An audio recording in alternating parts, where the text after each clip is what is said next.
Oh Tuhan, pakailah hidupku selagi aku masih kuat.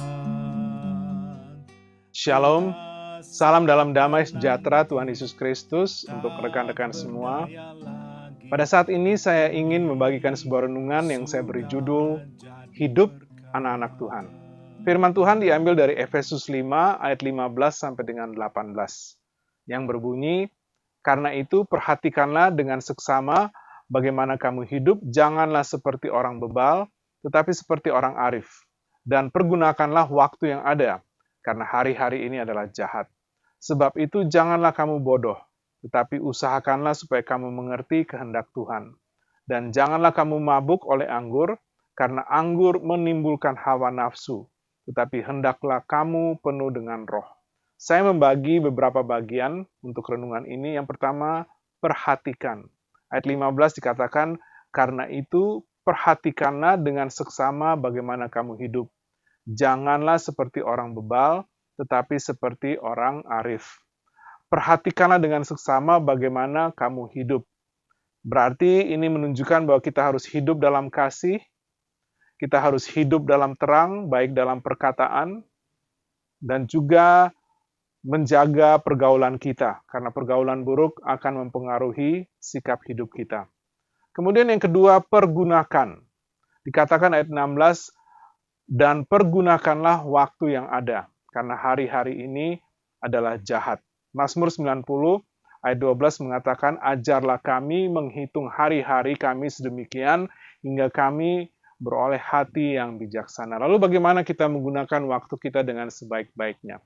Dalam bahasa Inggris ada perkataan seperti ini, plan your work, kemudian work your plan. Artinya rencanakan pekerjaan kita dan kerjakan rencana kita. Kemudian ada juga yang mengatakan begini, plan as if you are going to live forever, live as if today is the last day of your life. Artinya kita merencanakan seperti kita akan hidup selama-lamanya. Tetapi kita harus hidup seperti hari ini hari terakhir kita. Karena kita akan memberi yang terbaik. Jadi aplikasinya untuk pergunakan waktu dengan baik adalah jangan lagi membuang waktu, jangan suka ngaret, jangan suka datang terlambat, atau ada waktu untuk semua. Ada waktu untuk ibadah, ada waktu untuk keluarga, dan ada waktu untuk pelayanan. Saya mau memberikan catatan sedikit, kualitas hidup yang berhasil bukan terletak di panjangnya umur, tetapi bobotnya. Tuhan Yesus hanya hidup 33,5 tahun. Dan pelayanannya hanya 3,5 tahun. Tetapi dia berhasil karena tujuan hidupnya digenapi.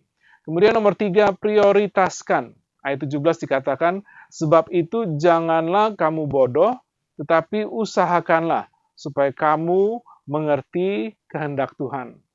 Bila kita mengerti kehendak Tuhan, kita juga akan mengetahui rancangan-rancangan Tuhan bagi hidup kita. Yeremia 29 ayat 11 mengatakan, "Sebab aku ini mengetahui rancangan-rancangan apa yang ada padaku mengenai kamu, demikianlah firman Tuhan, yaitu rancangan damai sejahtera dan bukan rancangan kecelakaan, untuk memberikan kepadamu hari depan yang penuh harapan." Untuk mengenal rancangan Tuhan, berarti kita perlu dengar, kita perlu kenal, dan kita perlu mengikut Tuhan. Kemudian yang berikutnya, penuhkan. Ayat 18 dikatakan, "Janganlah kamu mabuk oleh anggur, karena anggur menimbulkan hawa nafsu, tetapi hendaklah kamu penuh dengan roh." Dalam struktur bahasa Inggrisnya, kata penuhkan atau dipenuhi oleh roh bersifat pasif, artinya kita menerima, kita dipenuhi. Kemudian bersifat imperatif, artinya ini kalimat perintah. Kalau kita tidak dipenuhi Roh Kudus, berarti kita hidup tidak taat. Kemudian bentuk kalimatnya adalah plural, artinya untuk semua anak-anak Tuhan, bukan hanya kepada pendeta-pendeta atau hamba-hamba Tuhan.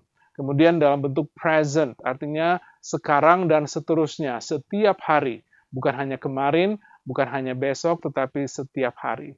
Jadi kita perlu dipenuhi Roh Kudus, artinya kita patuh total dan kita menyerahkan hidup kita secara total juga.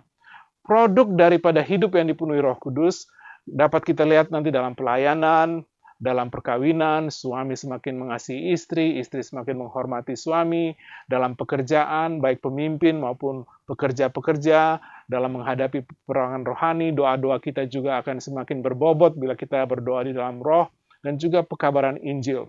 Jadi undangan saya pada hari ini, bagaimana hidup kita? Apakah kita membuang-buang waktu, atau sudahkah kita mempunyai prioritas, dan juga sudah kita memperhatikan bahwa hanya hidup dipenuhi Roh Kudus dapat memberi dampak yang baik untuk kehidupan secara pribadi, suami istri, keluarga, pekerjaan, dan pelayanan. Tuhan Yesus memberkati pemberitaan dan penerapan firman-Nya. Saya Johan Luhu Lima, haleluya. Amin.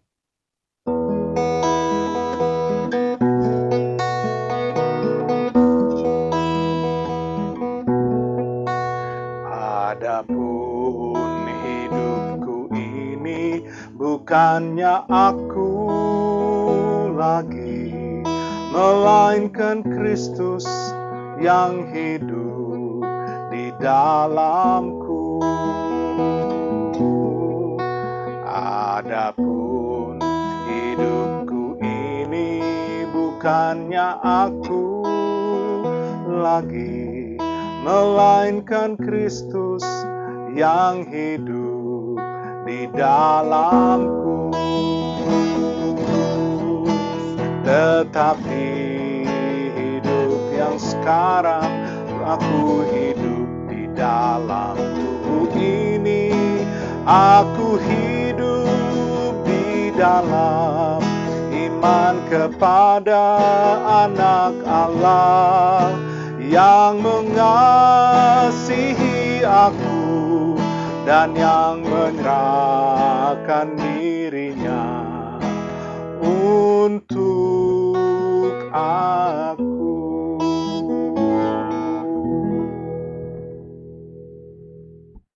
Oh Tuhan, pakailah hidupku selagi aku masih kuat.